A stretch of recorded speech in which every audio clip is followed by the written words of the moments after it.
Respect is not earned through kindness.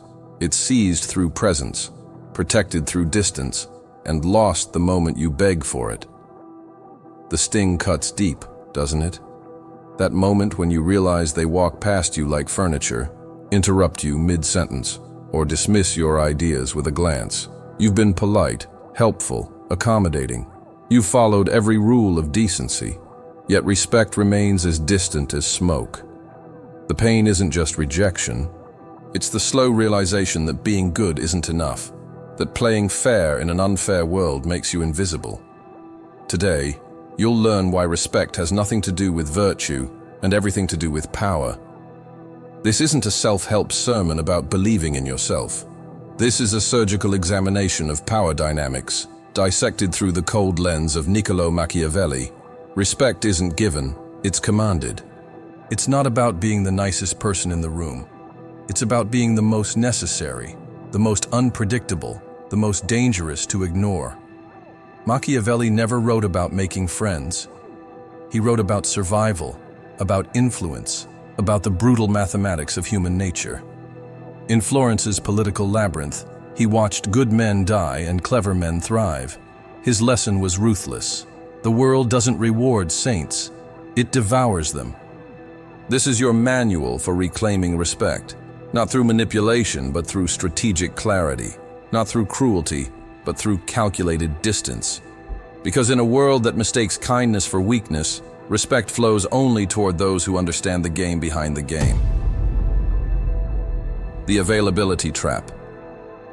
Scarcity creates value. Abundance breeds contempt. The first reason people disrespect you is simple: you're always there. Available, eager, willing to help, ready to accommodate. You've trained them to see you as a resource, not a person. When something is always available, it becomes invisible. The air you breathe, the ground you walk on, the person who always says yes. Your constant presence has transformed you from a person into a service, from an individual into an amenity. This psychological phenomenon operates on a fundamental level of human valuation. We assign worth based on scarcity, difficulty of access, and exclusivity. The restaurant with no reservations available becomes more desirable than the one with empty tables. The consultant who's booked for months commands higher fees than the one available tomorrow. But you've made the opposite choice. You respond to every text immediately. You volunteer for every project. You accommodate every request.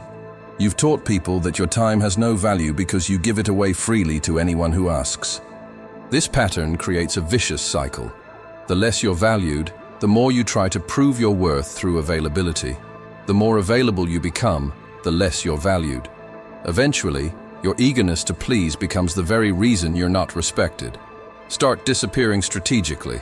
Don't respond to every text immediately. Don't volunteer for every project. Don't explain every decision.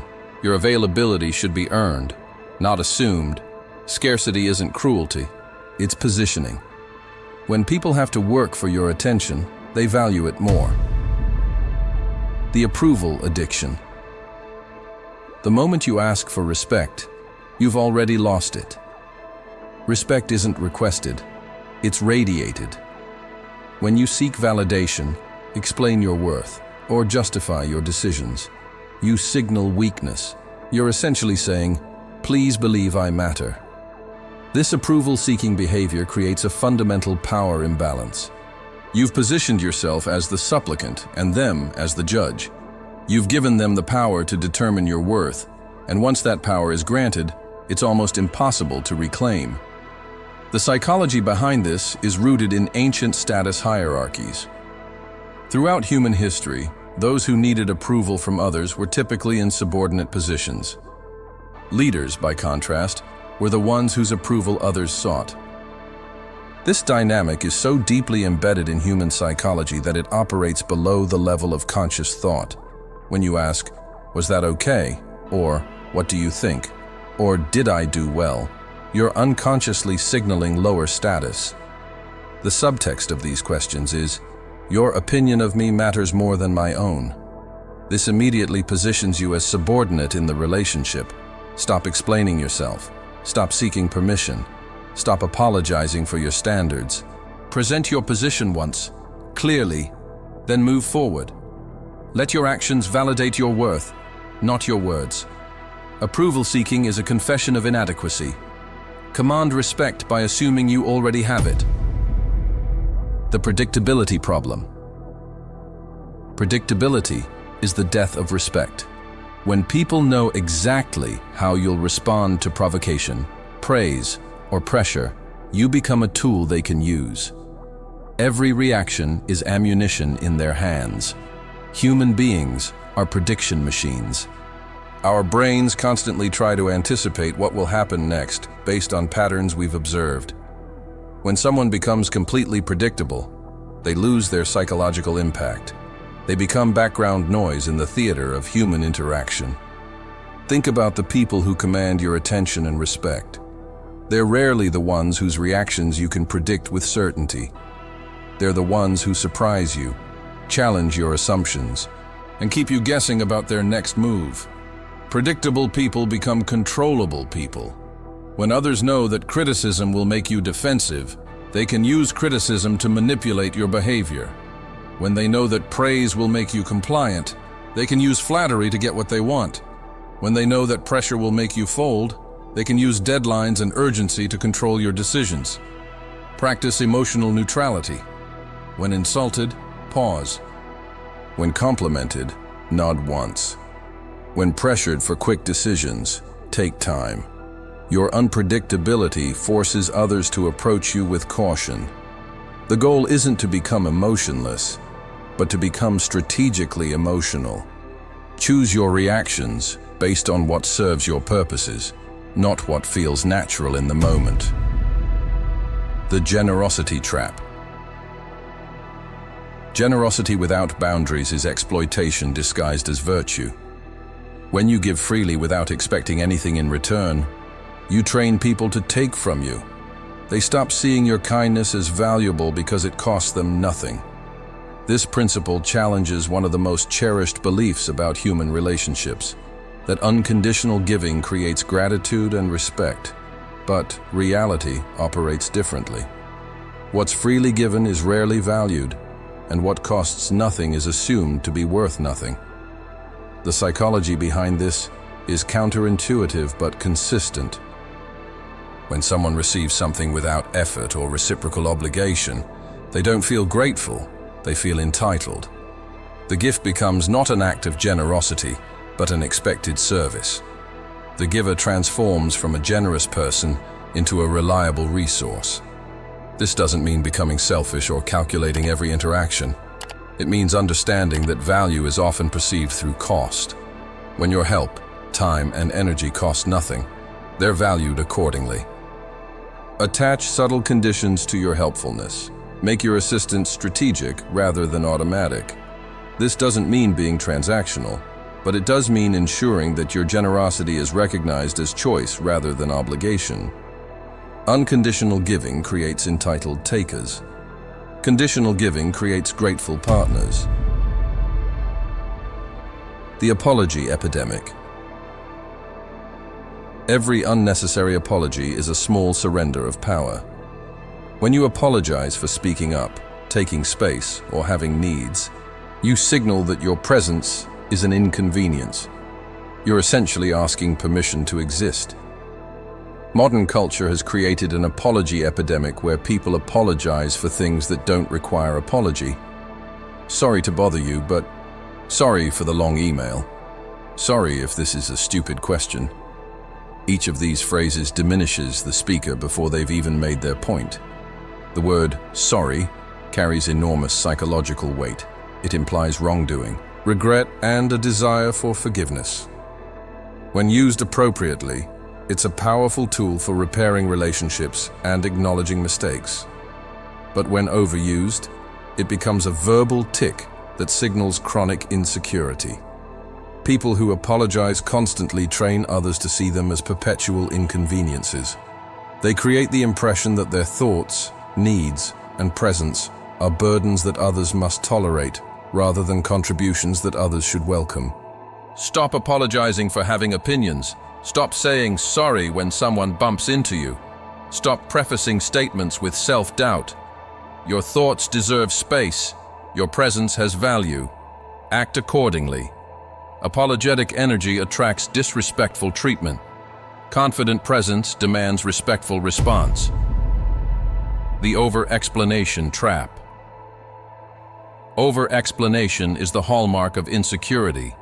When you justify every decision, explain every action, and defend every choice, you signal doubt about your own judgment. Confident people state their position and move forward. Insecure people explain until they've talked themselves out of respect. The impulse to over-explain often comes from a desire to prevent misunderstanding or to demonstrate the thoughtfulness behind your decisions. But the effect is usually the opposite. Lengthy explanations suggest that you're not confident in your choices and that you need others' validation to feel secure in your decisions. This creates a perception of weakness that's difficult to overcome. People begin to question not just your specific decisions, but your overall judgment. If you need to justify every choice at length, maybe your choices aren't very good. If you have to explain why you're right, maybe you're not actually right. The most powerful communications are often the briefest. This is what we're doing. This is my decision. This is the plan. These statements carry weight precisely because they don't require extensive justification. State your position clearly and briefly. Resist the urge to fill silence with justification. Let your decisions stand on their own merit. If someone needs clarification, they'll ask. Over-explanation reveals insecurity. Brief clarity projects authority. The boundary problem. Without boundaries, you're not kind, you're convenient. People will push as far as you let them, because testing limits is human nature. When you fail to establish and enforce boundaries, you teach others that your time, energy, and dignity are worthless. Boundaries serve multiple psychological functions. They define your identity by showing what you will and won't accept. They protect your resources by limiting demands on your time and energy. They demonstrate self-respect by showing that you value yourself enough to set limits. But many people avoid setting boundaries because they fear conflict, rejection, or being seen as difficult. This fear creates the opposite result. Without boundaries, you become a dumping ground for other people's problems, requests, and emotional volatility. The absence of boundaries doesn't make you more likable, it makes you less respectable. People unconsciously test others to understand their limits. When they find that you have no limits, they lose respect for you. They may still like you as a convenient resource, but they won't respect you as a person with agency and self-worth. Practice saying no without explanation. "That won't work for me," is a complete sentence. Set clear limits on your time and energy. Enforce them consistently. Boundaries aren't barriers, they're standards. People respect what you protect. The energy mirror. Energy is contagious, but it flows from the stronger source to the weaker one. When you match other people's moods, getting excited when they're excited, nervous when they're stressed, you're following their lead. Leaders don't follow energy, they set it. This principle reveals itself in every group dynamic. Watch any meeting, social gathering, or family dinner. There's usually one person whose emotional state influences everyone else's mood. That person isn't necessarily the loudest or most obvious, but they're the emotional anchor around which others organize their energy. When you consistently mirror other people's emotions, you position yourself as a follower rather than a leader. You become reactive rather than proactive. Others learn that they can control your emotional state simply by changing their own, which gives them enormous power over your psychological well-being. The alternative is emotional sovereignty, the ability to maintain your chosen emotional state regardless of external circumstances. This doesn't mean being emotionless or unresponsive, but it does mean choosing your emotional responses strategically rather than automatically. Maintain consistent energy regardless of external circumstances. If others are panicked, stay calm. If they're artificially excited, remain measured. Your emotional consistency becomes a gravitational force. Reactive energy follows. Proactive energy leads. Set the tone instead of reflecting it. The understanding obsession. The need to be understood is a weakness that manipulators exploit. When you spend energy trying to make people get you, you're wasting time that could be spent achieving objectives. Respect comes from results, not from being understood. This obsession with being understood often stems from a deeper need for validation and connection. We want people to see our intentions, appreciate our efforts, and acknowledge our good faith. But this desire can become a trap that prevents effective action. Understanding is a luxury that effective people can't always afford. Sometimes you must act based on information others don't have. Sometimes you must make decisions that seem harsh or unfair to those who don't understand the full context. Sometimes you must prioritize outcomes over comfort. The people who command the most respect are often those whose methods are least understood by others. They operate from frameworks and knowledge bases that aren't immediately accessible to casual observers. Their respect comes not from being comprehensible, but from being effective. Focus on outcomes over explanations. Measure success by achievements, not by how well others grasp your reasoning. Let your results tell your story. Understanding is optional. Results are mandatory. Deliver outcomes, not explanations. The power principle. The fundamental error in seeking respect is believing it's something others grant you. Respect isn't a gift, it's a recognition of power.